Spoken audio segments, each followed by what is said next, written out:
Bugün bir mövzu haqqında danışmaq istəyirəm. Bəlkə də çoxunuz fikirləşirsiniz ki, bu aparıcılar, aktrisalar necə bu milyonların qabağına, minlərlə insanın qabağına çıxıb səhnədən danışa bilir? Bunlar necə fikirlərini ifadə edə bilir rahatcasına?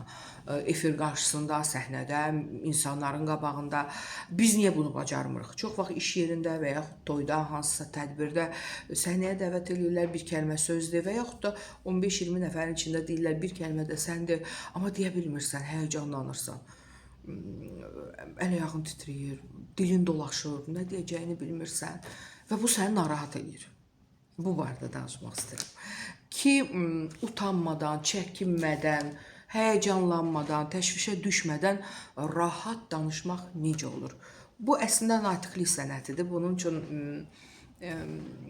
natiqlik sənətini bilmək lazımdır, bəlkə də düşünürsünüz. Amma bunun kiçik belə deyim, yolları var ki, mən bu barədə danışmaq istəyirəm ki, siz əgər mümkün olarsa özünüz bu vəziyyətə düşəndə o vəziyyətdən çıxa biləsiniz və gözəl danışa biləsiniz. Orator qabiliyyətiniz olsun. Buna görə nə lazımdır?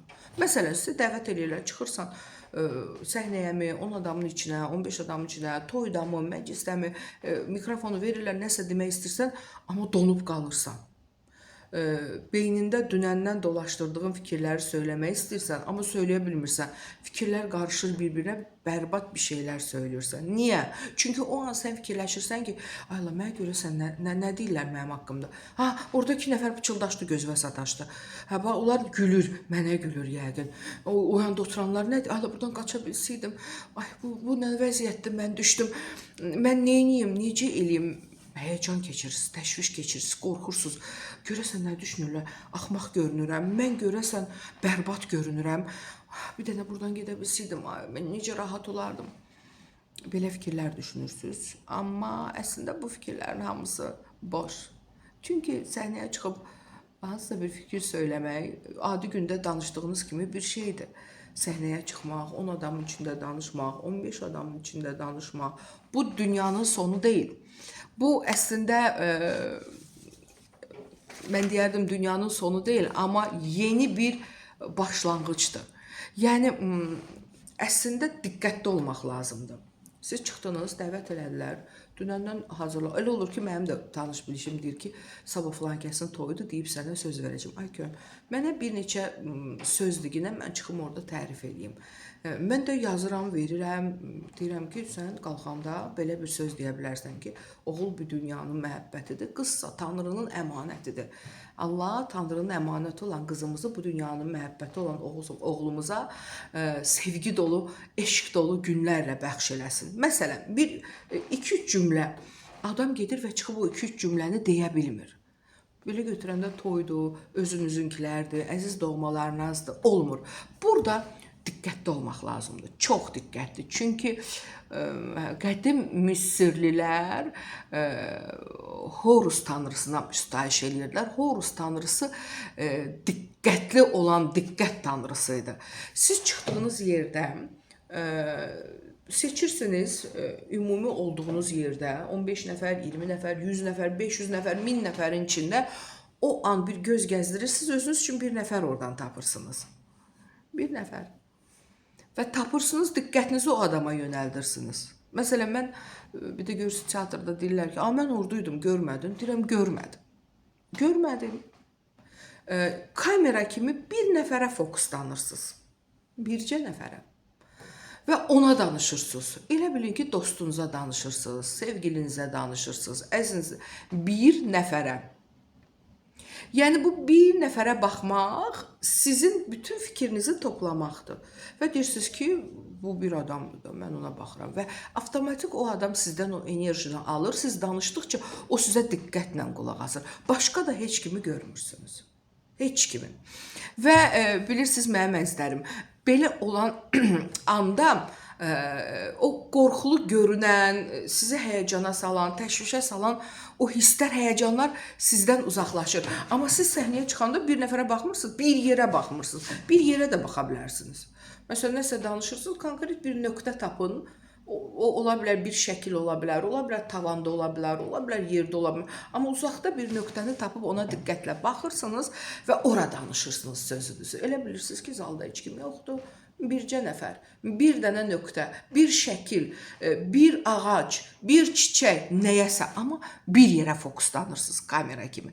Fokuslanırsınız və ora danışırsınız. Siz ora gözəl danışdıqca, diqqətlə danışdıqca və fikrinizi yayındırmayanda, əgər fikrinizi oradan gözünüzü zillədiyiniz nöqtədən çəksəniz, o an fikirləriniz dağılacaq, nə danışacağınızı bilməyəcəksiniz, yenə həyəcan keçirəcəksiniz. Ona görə də bax, ora baxmaq lazımdır. Çünki o sizə qorxulu görünən yer var, ha. O qorxulu görünən yer, o özü sizə məlumat verəcək. O baxışmı, o nöqtəmi, siz ona danışdıqca beyninizdə fikirlər özləri gələcək.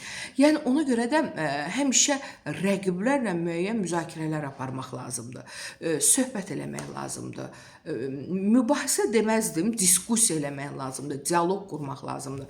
Bizim cəmiyyətimizdə adətən son vaxtlar bir balaca dialoq, diskussiya alınmır. Çünki hamı haqlı olduğunu sübut eləməyə çalışır və dirəşir. Və dirəşən bir adamla necə danışmaq olar ki? Heç cürə. Ona görə də siz yəni söhbət eləyəndə bir rəqibinizlə, o rəqibinizlə, onun fikri sizə xoş deyil, amma ona diqqətlə qulaq asın. Siz ona diqqətlə qulaq asanda hətta sizə xoş olmayan fikrin içindən də sizə lazım olanı tapacaqsınız. Və bu lazım olanı tapmaq sizdə özgüvəni yaradacaq. Siz biləcəksiniz ki, cəfəngiyat danışır. Bəli, ola bilər sizin qarşınızdakı cəfəngiyat danışır. Olsun, dinləyin. O an siz başa düşəcəksiniz ki, ola bilər bu cəfəngiyat danışır, amma mən bunun yaxşısını bilirəm və yaxşısını danışa bilərəm. Yəni, deməyim odur ki, çox vaxt qorxu, təşviş, vahimə belə sizin xeyrinizə ola bilər. O an qorxursunuz. O an oraları görmürsünüz. Amma o qorxu hissi, təşviş hissi, o belə sizə kömək ola bilər. Onun da kömək olmaq odur ki, özünüzü toparlayırsınız, bir nöqtəyə baxırsınız və bir nöqtəyə danışırsınız. Bu çox çətindir. Bu olduqca çətindir. Elə düşünməyin ki, bu asan bir şeydir. Buna yəni universitetdə nitq mədəniyyəti, natiqlik sənəti və s. və ilaxır dərslər keçirik və s. və ilaxır kimi kitablar oxuyuruq, müəyyən treninqlərə qoşuluruq. Mən isə burada çox qısa bir yolunu deyirəm. Çox qısa bir yolunu demək istəyirəm ki, sadəcə başqalarına baxmaq, başqalarını müşahidə eləmək lazımdır. Ən yaxşı aktyorlar müşahidə qabiliyyəti yüksək olan aktyorlardır. Və bir çox dünya siyasətçiləri də müşahidə qabiliyyəti güclü olan dünya siyasətçiləridir. Müşahidə eləyin. Baxın və müşahidə eləyin. Çünki siz müşahidə eləyəndə insanların nə demək istədiyini anlaya bilərsiniz. Qarşınızdakı adam sizə nəsə demək istəyir, imkan vermir, siz danışırsınız. O zaman onun kim olduğunu, nəçə olduğunu, nə demək istədiyini anlamayacaqsınız. Amma o adam müşahidə eləyə, onun hətta cəfəngiyat danışdığını dinləsəniz, o cəfəngiyatın içində belə o adamı tanıyacaqsınız. Ən azından biləcəksiniz ki, bu cəfəngiyat danışır, fırıldaqçıdır və yaxud da bu gözəl danışır, yalancıdır və yaxud da elə həqiqətdir, qoy bundan bir şey öyrənim. Yəni, o yerdə də siz nitq söyləmək istəyəndə sizin bu topladığınız təcrübələr sizə kömək olacaq.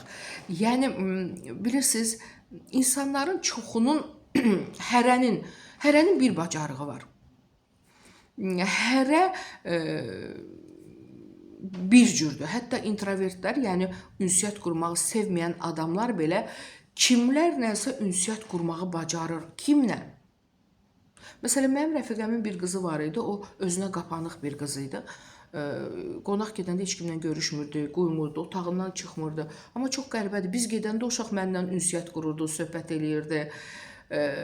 Çox maraqlı uşaq idi, amma anası ilə belə ünsiyyət qura bilmirdi. Mən gedəndə elə sevinirdi, qapıda qarşılayırdı, boynumu qucaqlayırdı. Bunun da səbəbləri var. İntrovert idi və bunun səbəbləri başqadır. Bu barədə bir başqa vaxt danışaram. Amma bugün isə demək istəyirəm ki, siz diqqətli olun. Siz bir yerdə ümumən danışanda hamıya göz gəzdirməyin, görüm nə deyirlər. O an səhnəyə çıxanda adamın gözü gəzir, belə axtarırsa, kim baxır, o baxır, bu baxır, nədir? Olmaz. Toparlandınız konkret bir yerə, bir nöqtəyə. Əgər orada Bir adamdırsa o adama, adam deyilsə nöqtəyə. Və bu sizin gözəl danışmağınıza dəstək olacaq. Bu sizin həyəcanınızı hardasa aradan qaldıracaq.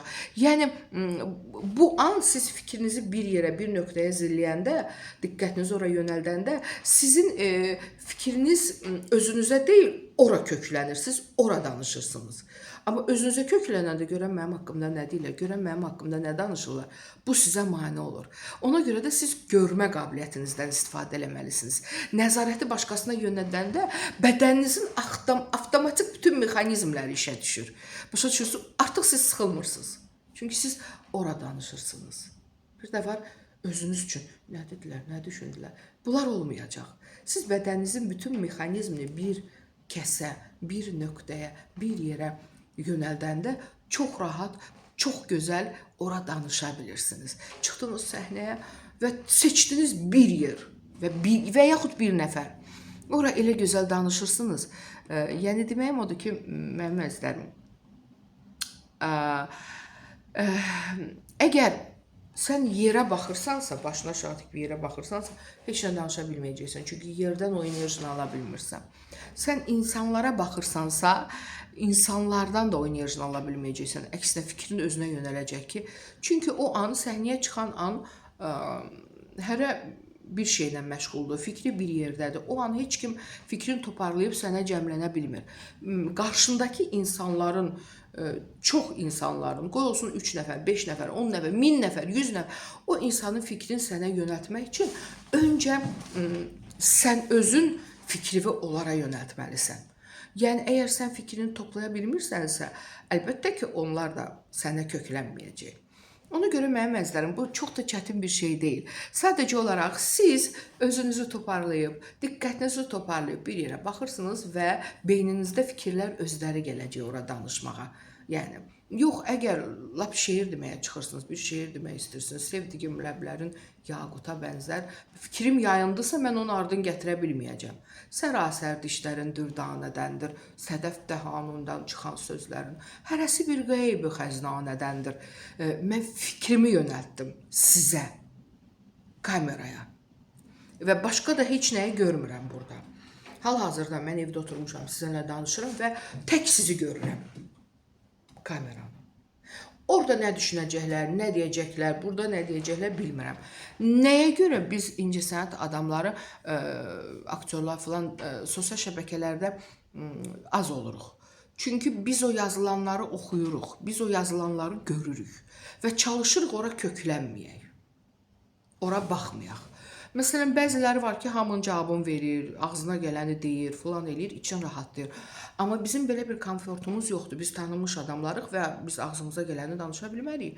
Biz bu cəmiyyəti təmsil edirik, bu ölkəni təmsil edirik, dönə-dönə xaricdə, başqa yerlərdə, dünyada və belə olan halda biz harada oluruqsa olaq, biz ağzımıza nə gəldi danışaq, beynimizdən nə keçdi danışaq olmaz.